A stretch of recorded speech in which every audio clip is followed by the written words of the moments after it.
జమ్మూ కశ్మీర్లోని పహల్గాం ప్రాంతంలో పర్యాటకులపై ఉగ్రవాదుల కాల్పులకు తెగబడటంతో 26 మంది పర్యాటకులు ప్రాణాలు కోల్పోయిన విషయం తెలిసిందే.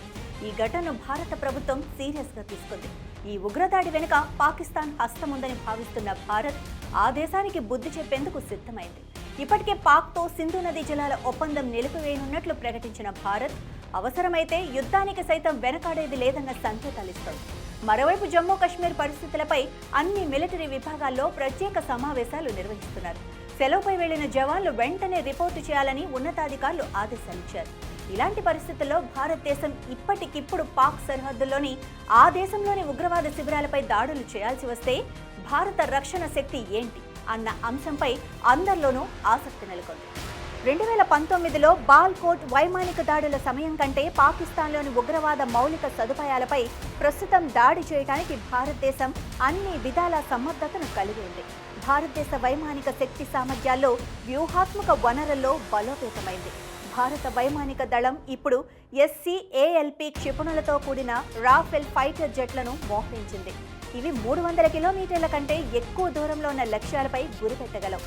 భారత భూభాగంపై ఎగురుతూనే పాకిస్తాన్లోని సుదీర్ఘ ప్రాంతాల్లోని లక్ష్యాలను ఖచ్చితత్వంతో ఛేదించగలవు. గ్లోబల్ ఫైర్ పవర్ ఇండెక్స్ 2025 ప్రకారం సైనిక సామర్థ్యం పరంగా భారతదేశం ప్రపంచవ్యాప్తంగా 4వ స్థానంలో ఉంది.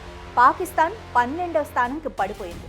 భారతదేశం 14,55,550 మంది సైనిక దళంతో పాటు 11,55,000 మంది రిజర్వ్ ఫోర్స్తో 2.5 మిలియన్లకు పైగా పారామిలిటరీ ఫోర్స్ను కలిగి ఉంది. పాకిస్తాన్ సైనిక బలం 6.5 లక్షలు, పారామిలిటరీ దళాలు 5 లక్షలు.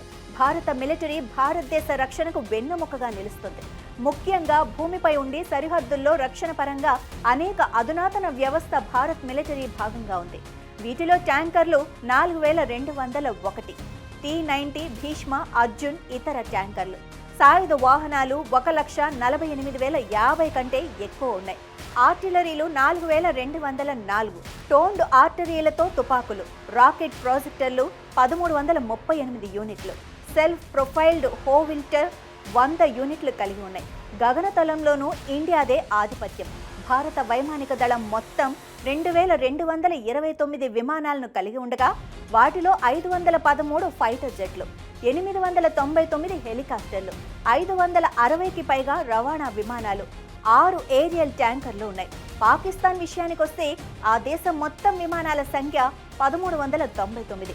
వీటిలో 328 ఫైటర్ జెట్లు, 373 హెలికాప్టర్లతో పాటు ఇంధనం నింపే ట్యాంకర్లు ఇతర సామర్థ్యాలను కలిగి ఉంది. అయినప్పటికీ పాకిస్తాన్ కంటే భారత వైమానిక దళ సామర్థ్యం ఎక్కువ. భారత నావికాదళం రోజురోజుకు బలోపేతమవుతోంది. భారత నావికాదళంలో మొత్తం 293 యుద్ధ నౌకలు ఉన్నాయి.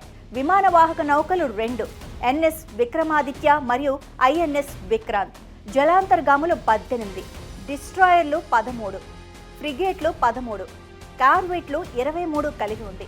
భారతదేశం నావికాదళ సామర్థ్యం పాకిస్తాన్ కంటే చాలా ఎక్కువ. పాకిస్తాన్ వద్ద విమాన వాహక నౌకలు, డిస్ట్రాయర్లు లేవు. కేవలం 8 జలాంతర్గాములను మాత్రమే కలిగి ఉంది.